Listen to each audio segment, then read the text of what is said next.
Welcome to your deep dive. Looks like we're taking another look at the JFK assassination, huh? Specifically, the role of intelligence agencies.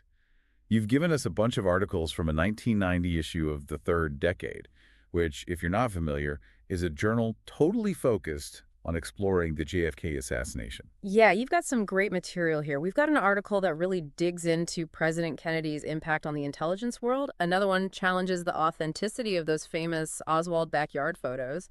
We've even got a column just packed with all sorts of intriguing JFK assassination tidbits. And get this, even a scenario that suggests there might have been a body switch at Parkland Hospital. Wow, that's a lot to unpack. So this first article, Stray Shots v. The Great Intelligence Shift, and the last, maybe, of those G-men. It's by Scott Van Winsberg. What's he saying? Well, it basically paints a picture of JFK as, a president who is really determined to shake things up in the intelligence world. Okay, but like, reform, or just tweak the system. No, like a complete overhaul. He wanted to really diminish the power of the CIA and the FBI and give more power to agencies like the NSA, the State Department's Bureau of Intelligence and Research, that's the INR, and even some branches of the military, especially the Special Forces.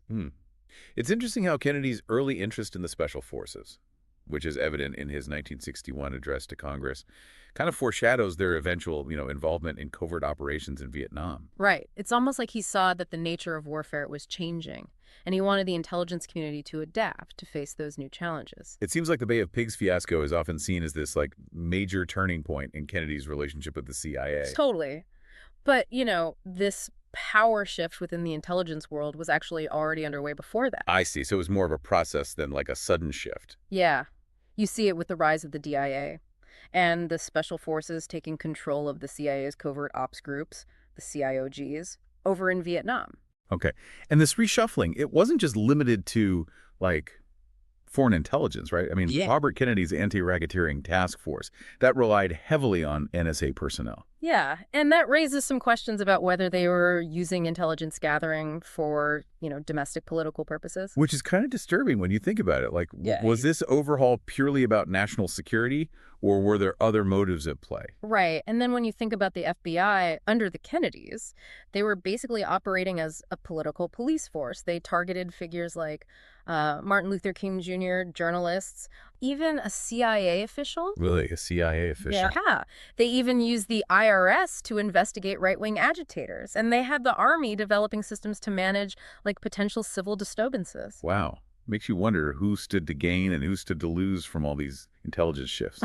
Exactly. And I mean, when you're talking about organizations that are literally trained in covert operations, the possibility of some kind of conspiracy tied to all of this becomes a lot more plausible.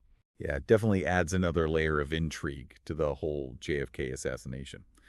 But let's switch gears for a second and talk about those infamous Oswald backyard photos. Oh, yeah.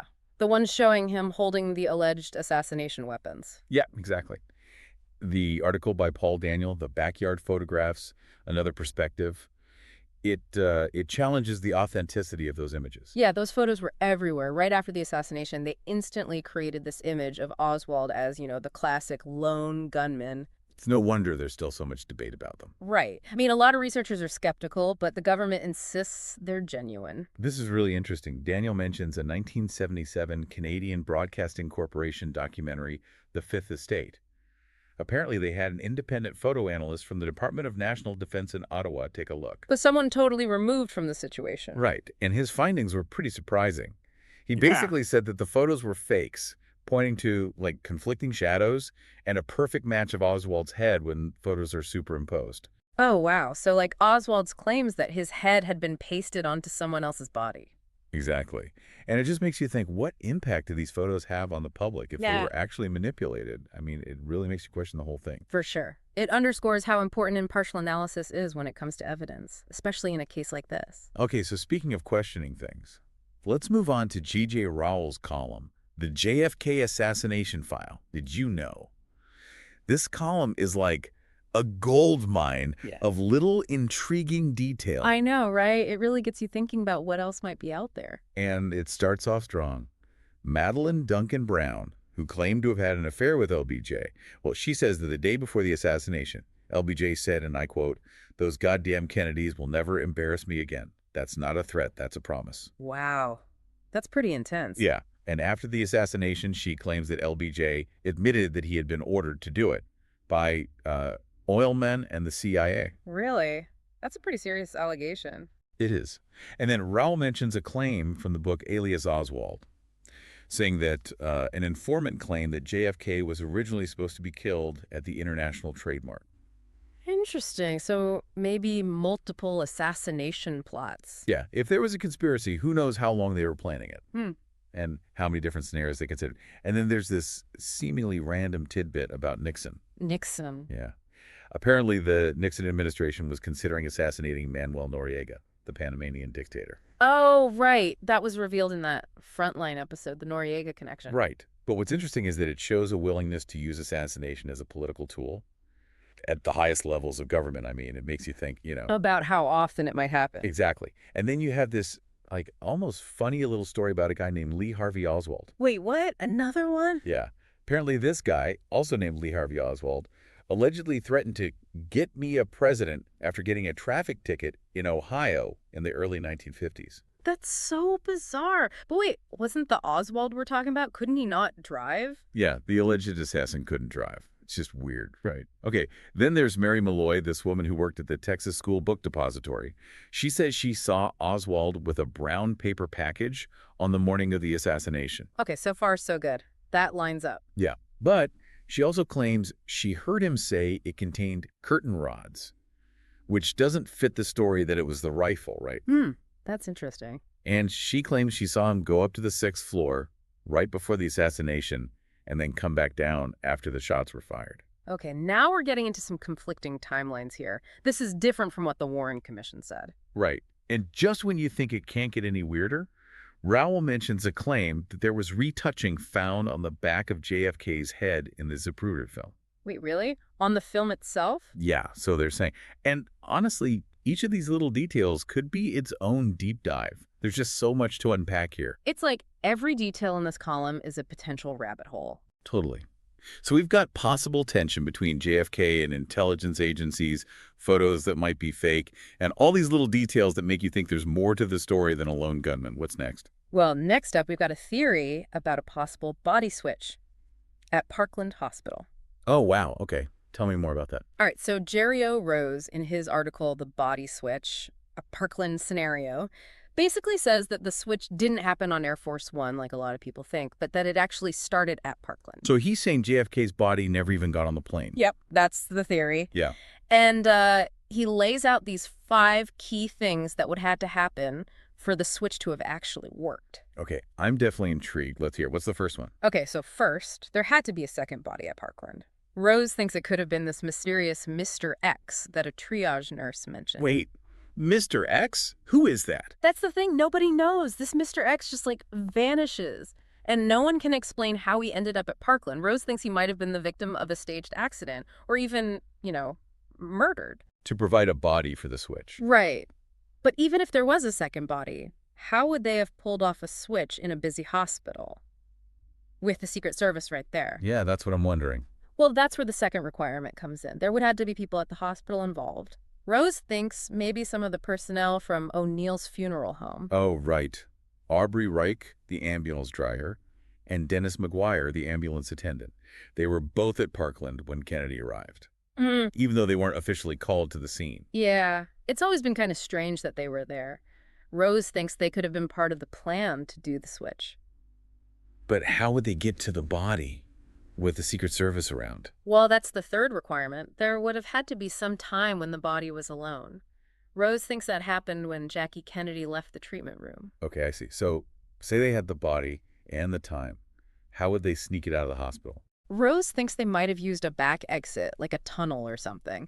Apparently the Secret Service thought about using that exit for security reasons. It wasn't as heavily guarded. Oh, so they might have used that to get the body out? Yeah, Rose thinks so. Okay, so they're out of the hospital with the body. What's next? Well, that's where they would need a fast plane to get the body wherever they were taking it. Rose thinks it might have been Air Force Two. Hold on. Air Force Two. Yeah.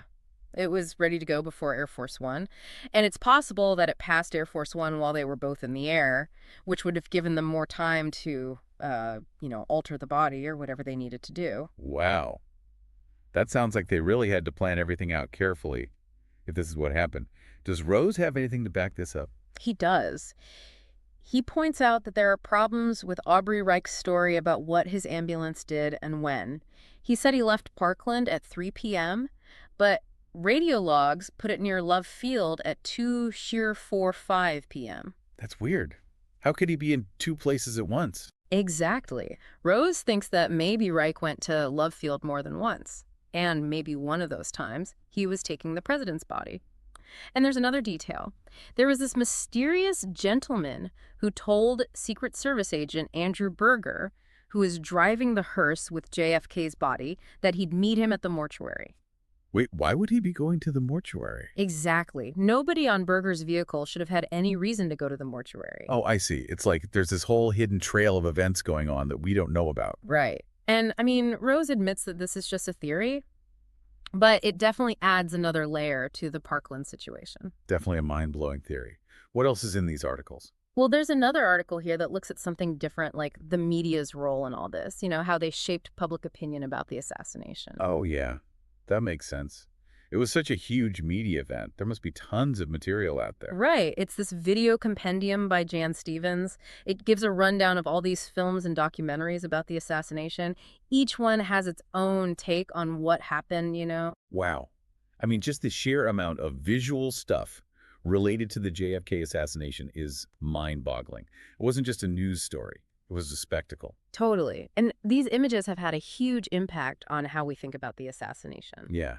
Think about the Zapruder film. It's so graphic. People have analyzed it like crazy. No, and it still keeps giving us new insights, too. It's like a forensic puzzle or something. Yeah. Every frame could be a clue. Right. But like we saw with those backyard photos, even the most, objective evidence, people can see it different ways. Exactly. And the Zapruder film has been used to back up both the official story and all sorts of conspiracy theories. It just depends on how you interpret it. It's a good reminder that we have to be careful, We can't just take things at face value, especially with something as big as the JFK assassination. Stevens basically says we should be critical of these images. Think about the biases of the people who made them and how editing and narration can totally change how we see things. It's easy to forget that a camera can capture reality, sure, but it can also be used to distort things. And Stevens makes a good point.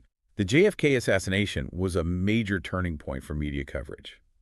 That's when people realized how much images could sway public opinion. It wasn't just a tragedy, it was a big moment in media history. And those images are still powerful, They make people think and they make people question things. It's like the past isn't really past.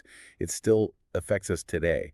And in this case, it's still raising questions and sparking debate. Exactly. And that's what's so cool about doing these deep dives. We're not just trying to figure out what happened that day, but how it still matters now. So as we go through all these different theories and accounts, Yeah. What jumps out at you? What connects all these sources? Honestly, I'm struck by the amount of distrust in these accounts, whether it's suspicion about the official story, doubts about the photos, or alternative theories. There's a lot of skepticism in all of it. It seems like this deep dive isn't really about finding concrete answers. It's more about accepting that some questions might just never be answered. Yeah, that's a good point. The JFK assassination isn't a simple event with a simple explanation. It's just a ton of events and people and reasons, and there might never be one explanation that everyone agrees on. Which must be frustrating for some people who want answers. Mhm. But it also makes it fascinating. It shows us that history isn't just about what happened. It's also about how we make sense of it. And with the JFK assassination, people are still figuring that out, especially as new evidence comes up. And it shows that we can't just accept what we're told, especially when powerful people or groups are involved. Totally. And these articles are good at that. They make you question things. They make you dig deeper, and they make you consider other explanations. They might not give easy answers, but they do give you a lot of insight. Speaking of which, let's go back to Rose's theory about the body switch. It's definitely out there, but he does make some good points. What are some of the things that stand out to you? Well, besides the stuff with Aubrey Reich and his timeline and that mysterious gentleman, there's another detail that helps Rose's theory. Okay, I'm listening. What is it? Rose points out that Air Force Two was also at Love Field that day, and people kind of forgot about it. But it was ready to leave before Air Force One, and it might have actually passed Air Force One while they were in the air. Okay, so that would give them more time to, mess with the body, if that's what they were doing. But how does Air Force Two fit into all of this? Rose doesn't really say why they would have done it, but he hints that if there was a body switch, it was probably to cover something up. Like to hide how Kennedy was really killed or who else might have been involved? Right, if they went through all that to switch bodies, someone was really trying to control what people thought about the assassination. But who could do something like that? That's the big question, isn't it?